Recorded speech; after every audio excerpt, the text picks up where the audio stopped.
মোৰ হাতত সুবিধা আছিলে ফটাফট কথাখিনি মিছা বুলি প্ৰমাণ কৰিলোঁ কিন্তু যদি মই প্ৰমাণ কৰিব নোৱাৰিলোহেঁতেন আমিতো ইলেকশ্যনত হাৰি গ'লো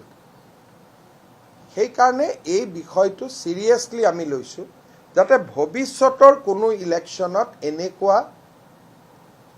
AI মেনুফেকচাৰ কাগজ যাতে ওলাব নোৱাৰে আজিয়ে ধৰক মই আপোনালোকক কিবা এটা কথা কৈছোঁ আজিকালিতো ইকুইপমেণ্ট আছে এটা শব্দ ড্ৰপ কৰি দিলে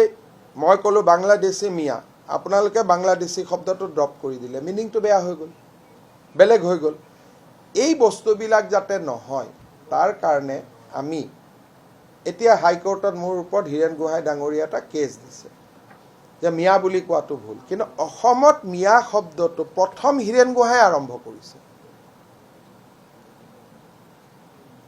আৰু লিখিতভাৱে তেওঁৰ কিতাপত প্ৰথম বাংলাদেশী মুছলমান মানে মিয়া এই ডেফিনেশ্যনটো বেলেগে দিয়া নহয় এই ডেফিনেশ্যনটো হীৰেণ গোহাঁই দিয়া মোৰ লগত কিতাপ আছে তেওঁ লিখা কিতাপ অথচ তেওঁৱে কেছ দিছে যে বাংলা মিয়া বুলি কিয় কয় এতিয়াতো কোৰ্টত মই দি মানুহে নাহাঁহিব জানো জাজ কেইজনে তেওঁ এই প্ৰথম ডেফিনেশ্যনটো ধ্ৰুৱ মহন্তৰ তাত আছে আপোনালোকে লৈ যাব যে সকলো বাংলাদেশী মুছলমানে মিয়া এই ডেফিনেশ্যনটো দিয়া প্ৰথম মানুহজন হ'ল হীৰেণ গোহাঁই আৰু ধ্ৰুৱ মহন্তৰ হাতত গোটেই পেপাৰ্ছখিনি আছে আপোনালোকে লৈ ল'ব এটা আপোনালোকে চাওক হীৰেণ গোহাঁই যোৱাকালি লিখিছে যে মই জি জোঁৱাইৰ লগত থাকিবৰ কাৰণে 1 মাহৰ কাৰণে মই গ'লোগৈ বুলি লিখিছেনে প্ৰতিদিনৰ ধন্য বাবা এটা আৰ্টিকল লিখিছে ধুনীয়াকৈ যে মই জি জোঁৱাইৰ লগত লগ পাবৰ কাৰণে মই গ'লোগৈ ক'ত গ'ল এইটো শব্দ লিখা নাই আমেৰিকাত গ'লগৈ তাৰ পৰা বা দিল্লীত এগৰাকী জীয়েক আমেৰিকা এগৰাকী জীয়েক তাৰ পৰা দিল্লীত থাকে তাৰ পৰা এতিয়া লিখিছে যে অসমৰ মানুহে ৰাজপথত নামক তাৰমানে তেওঁ নানামে বাকীখিনিয়ে নামিব তেওঁতো দিল্লীতে গুচি গ'লগৈ তাৰমানে বাকীখিনিয়ে ৰাজপথত নামিব এতিয়া আজিকালি আপোনালোকে যিটো জেনজিৰ কথা কয়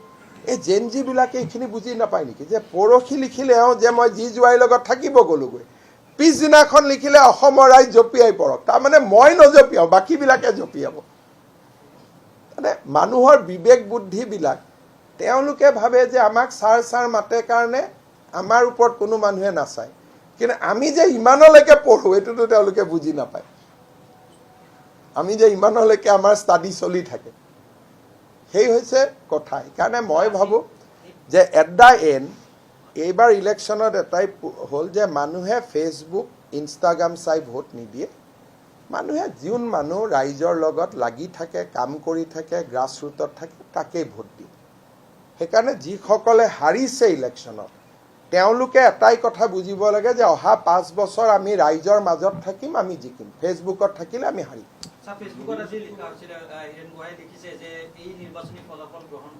নালাগে তেওঁ আকৌ জি জোঁৱাইৰ ঘৰৰ পৰা লিখিছে সেইটোকেতো মই ইমান দেৰি বুজাই আছোঁ আগদিনাখন তেওঁ ফেচবুকত লিখিছে যে 1 মাহৰ কাৰণে মই জি জোঁৱাইৰ তাত থাকিব গ'লোগৈ আৰু আজি লিখিছে যে এই ফলাফলটো ভুল ৰাইজ ৰাজপথত নামক তাৰমানে তেওঁ নানামে আপুনি নামিব লাগিব কোনে নামিব কওকচোন ছাৰ আগত থাকিলেহে বাকীবিলাকে নামিব ছাৰ 1 মাহ পিছত আহিব গতিকে আন্দোলনটো 1 মাহ পিছত হ'ব আৰু